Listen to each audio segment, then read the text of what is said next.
It's going to be messy, but the best food always is.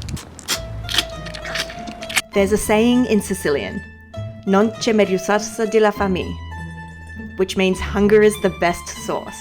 And it's true. When you're hungry, everything tastes so much better. But I know that the food that Joe has waiting for me at Mr. Bianco in Kew is going to be delicious regardless of the fact that I'm starving. Welcome to this edition of Season Traveller, where instead of being in Sicily, which is where I was supposed to go next month, we are in my back garden. So please excuse some of the background noise. Shh! Everything that you see in front of me here is traditional Sicilian food that you can get right here in Melbourne. I'm going to start with the big one first, which is salt-baked fish, or pesche. And what Joe at Mr. Bianco has done is he's mixed up some egg white and a bit of salt, a lot of salt actually, and a little bit of fennel seed. And then he's put that around the barramundi and then baked it. I'm probably going to mangle it, but I'm going to give it a go. All you do is just cut right into it.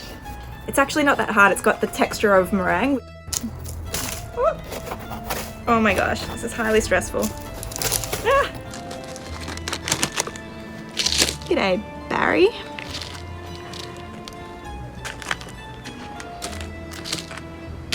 That is a seriously impressive dish. So as well as the fennel seed in the salt crust, Joe's gone and put fennel seed inside the fish. This beautiful creature is served with samoriglio, which is sort of like the Italian chimichurri. It's just lots of beautiful olive oil, which Sicily is known for, lots of lemon juice, lots of garlic, and lots of oregano, sometimes parsley. Whoa, salt, yum. It's just like being on the coast of Sicily, which I'm not going to be for a very long time. Sicily is really big on street food, and depending on where you are on the island, different cities have different kinds of street food. In front of me, I've just got 3 typical street snacks that you'd find in Sicily. The Panelle sandwich, croce, which is just a potato croquette, and of course, probably the most famous one, Arancini. And because I'm a pig, I'm gonna eat them all.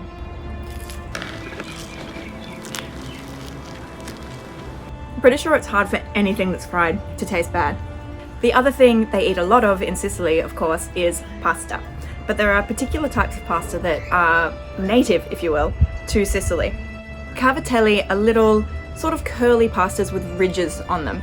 The further south you are in Sicily, the more bite the pasta is likely to have to it. And that's because they use a very fine-grained semolina. In this cavatelli, there are prawns and peas are something that the Spanish actually brought over with them when they were killing all the Sicilians. But, you know, at least you get some good food out of bad history.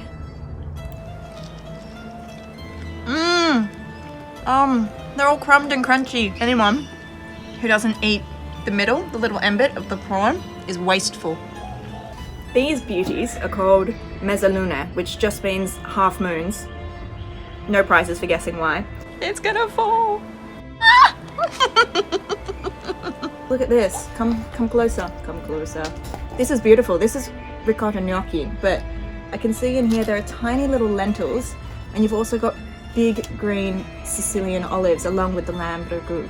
That's actually really, really Sicilian because they put olives in everything. The lentils come from the Arab rule, and the lamb, well, that's just lamb.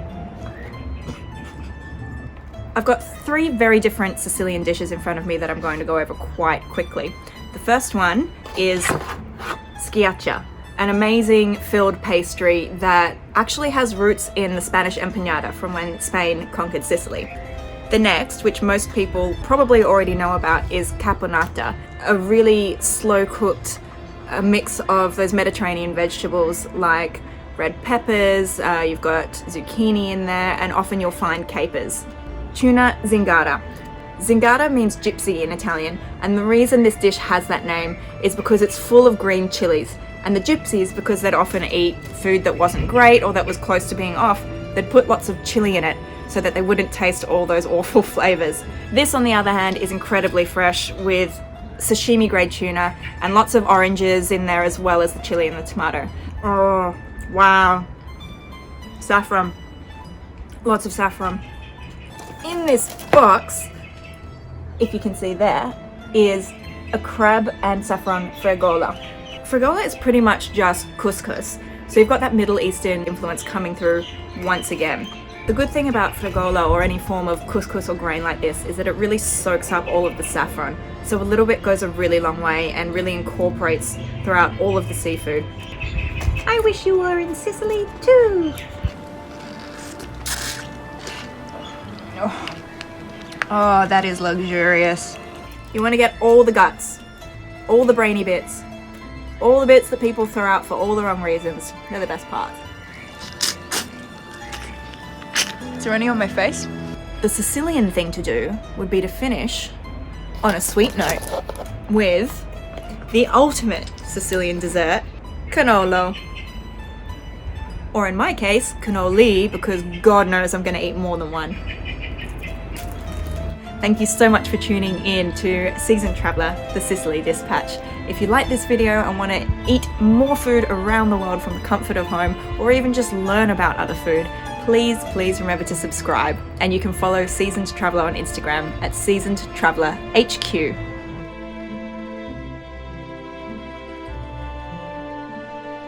They don't call me One Bite Levin for nothing. Oh fuck. Cut!